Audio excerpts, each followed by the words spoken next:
Hey everybody, super excited to be speaking today in today's Demand conference session. I actually spoke at Demand in 2021, so really excited to be back and sharing some more tips around advertising. So in today's presentation, we're going to be talking about how I scaled my SaaS clients' remarketing performance by 100x. This is the exact same process that I use for that client and the clients that we work with, like ActiveCampaign, Mixpanel, NetSpy, and Checker in our ad agency. So really excited to dive into it. So how does this resonate with you here in the audience? Does this sound familiar? Has anyone gone through this process where you're going to launch your first remarketing campaign, performance is great, and then you realize you have a really small audience size and you can't drive any significant volume? If this sounds familiar, this is exactly where my client was, and most of our clients are, because they don't have the luxury of massive brand awareness and these huge retargeting audiences at their disposal. So if this is you, rest assured you are in the right place. So the first thing I want to emphasize to everyone here today is you need to shift the way you think about remarketing. And the way I explain it to my clients is remarketing is the newsletter no one opted into. So shifting your frame to thinking of remarketing as a newsletter, that already kind of puts you into the context and the state of mind of understanding, well, what does a newsletter encompass, right? So a newsletter, first and foremost, it's something that is valuable, that people decide they want to opt into it. The difference here with remarketing is no one opted into it and they're in your remarketing newsletter. But it comprises different types of content. There's a reason that people want to stay there and have a good positive brand affinity and trust. So we're going to dive more into this concept and idea of remarketing as a newsletter. So let's just start off with some examples of bad versus good remarketing. So bad remarketing only promotes offers. Good remarketing promotes content and offers. How many people here are running remarketing campaigns and the only touch point somebody has in your remarketing layer is you asking them to buy something, you ask them to take a demo, you ask them to sign up for a product? There's never any real value exchange. So we definitely want to shift away from that, because remarketing is one of those things that as you scale your remarketing efforts across channels, it amplifies everything. And it can be a force for good or a force for terrible things in terms of creating like negative brand associations. So to prevent that, you want to make sure you're giving as equally as much as you're asking. Second thing you want to avoid is retargeting based on assumption and not action. So this one I'm so guilty of, and I know a lot of people are. So basically the takeaway here is you don't want to create these overcomplicated retargeting infrastructures where someone does, somebody watches a video, then once they watch a video, you're going to give them another ad. Once they interact with that other ad, you're going to do something else. In practice, in my experience, the return on effort is not there. And each following step, the audience size just gets precipitously lower than the previous step. So it's just not even worth it in terms of your efforts. So instead, and you're also assuming that person one, once they do that action one, then they do two, then three, you're assuming you're going to be right, 3 out of 3 times. And I don't know about you, but like I'm pretty bad at guessing. And that's essentially what we're doing there. So an easier way is instead retarget based on action. And I'm going to go into detail on this in a future slide. The next one is not using all of the available segments. This one alone, if you take nothing from this presentation, will increase your remarketing performance. And in the case of my client, they were not using all the available segments. So they were just retargeting people that visited your website. There's so many other available segments that you can use to expand your total remarketing cohort that I'll walk through in a future slide.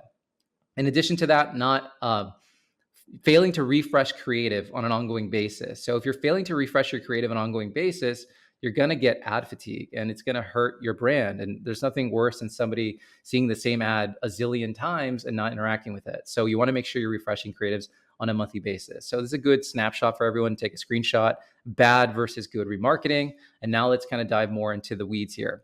So this is what we built with our client and the clients that we work with. And we call it the B2B Remarketing Blueprint. And essentially, this is what we're going to expand on in this presentation. So just to kind of quickly depict this picture that you're seeing here, the B2B Remarketing Blueprint encompasses a few different components. Number one is multiple channels. This is really important. When it comes to B2B, the number one thing at your disadvantage is timing. You have a very finite universe, right? A certain list of accounts, certain ICPs, segments, markets, etc. You're not dealing with a massive total addressable market most of the times. So You could get a lead from the perfect person at your dream company, but timing alone will stop them from moving forward in your sales process. So staying top of mind is imperative. And the way you're going to stay top of mind is you need to be omnipresent across channels. So it's not good enough to just have one channel. Ideally, you have 1 to 3 channels. In terms of budget allocation, if you have a smaller budget, you should definitely start with one channel. But the goal and the vision for every company is to expand and create this omnipresence. So you want to have multiple channels. In addition to that, we want to create a cluster of users based on different available retargeting segments that have interacted with our brand between a 30 and 180 day segment of time.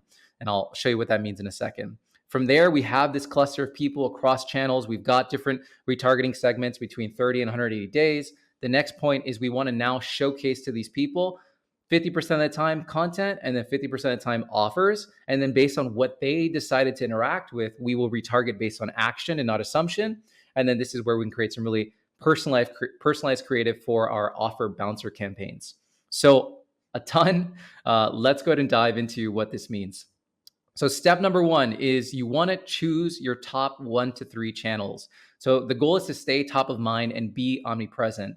And that happens when you're everywhere, like I mentioned. So for you, figure out where does your audience hang out online. For most companies watching this, most people in the SaaS space, you're probably going to start on LinkedIn first for remarketing because it's where your audience frequents the most. But for others, it might be something like Twitter or Reddit. Sometimes these like secondary channels can be really popular and important to certain brands. So for you, just choose what are those multiple channels that you want to prioritize.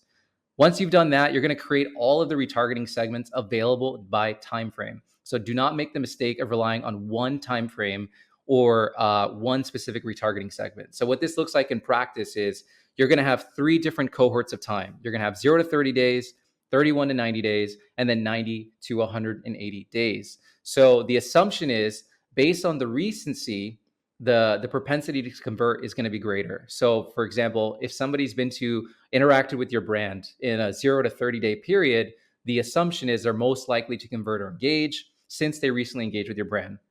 As they start to get further out, so now we've got 31 to 90 days, they're second likely to convert and engage based on the recency with your brand. And then finally, 90 to 180 days, they're least likely to convert and engage based on the recency of your brand. And we'll show you how to actually create content and showcase content based on these cohorts of time. But what you're going to want to do here is you're going to want to actually build out each cohort. So what this looks like in practice for LinkedIn, these are all of the different retargeting segments available that you could leverage, that you will create in the ads manager based on these different timeframes. So all website visitors in 30 days, all website visitors in 90 days, all website visitors in 180 days. And you'll repeat this process for each individual retargeting segment that is available at your disposal. This alone will 100x your remarketing performance because now you're no longer just relying on all website visitors.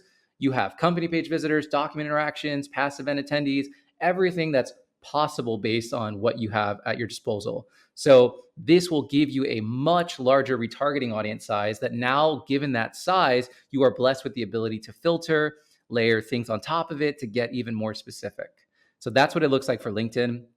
I actually have checklists for you guys for Twitter, LinkedIn, YouTube, and Meta. We'll put it in the show notes here for you, so you can just look at all the segments in one place and all of the exclusions as well, so you can just implement that for the channel that you want to activate on. So step number 3 is to create all the exclusions by time frame. Equally as important to who you target is who you exclude.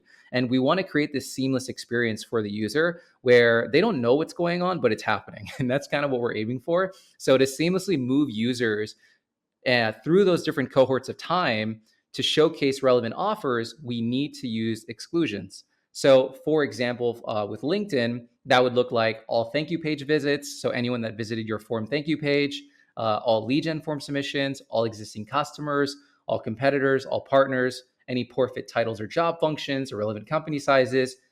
All of these are different examples of exclusions that you want to apply to people so that way they move through this process as seamlessly as possible. And again, that'll be in that checklist so you can see the full list. So once you're clear on your channels, you're clear, you've gone through the work of building all of these different interactions, these segments. It can take some work, but it's worthwhile. You've dialed in all of your exclusions by time frame for your 30, 90, and 180 cohort.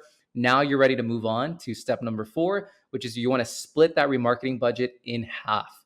So 50% of the time, you want to showcase valuable content, and then 50% of the time, you want to present an offer.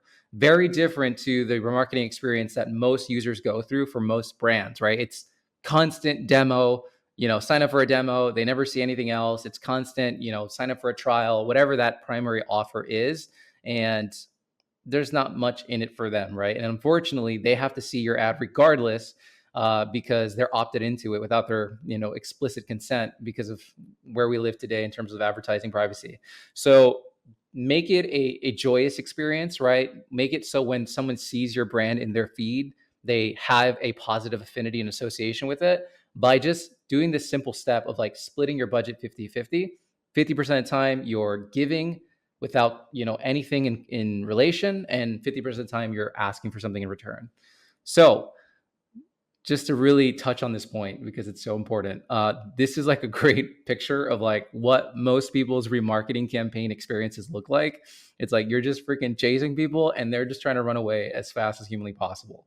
So remember, no one asked to be in your remarketing audience. That's the difference with remarketing as a concept of a newsletter versus a standard newsletter. This is the newsletter no one decided to sign up for, but they're on. So give equally as much as you ask by just doing that simple allocation of budget. Now, in terms of the content that you can promote in your retargeting ecosystem with this blueprint, these are some different examples to give you some ideas of how you can create that valuable experience for people. So product marketing content. So for people that are in your 30 to 90 day retargeting cohorts, I highly recommend you focus on product marketing content. This is content that focuses on promoting the capabilities of your product. Oftentimes, people will go too quickly to adding thought leadership content in their remarketing ecosystem. And it's kind of a miss because these people that have recency with your brand, like they engage with you some way, shape, or form in the last 30 days or 90 days. You want to make sure that they understand your product, the problem you solve, and how it can help them. So here's an example from Optio. They have a specific tool, the Ngram Finder, and this is all types of ads and content that fits very well into the product marketing bucket. The next one is social proof.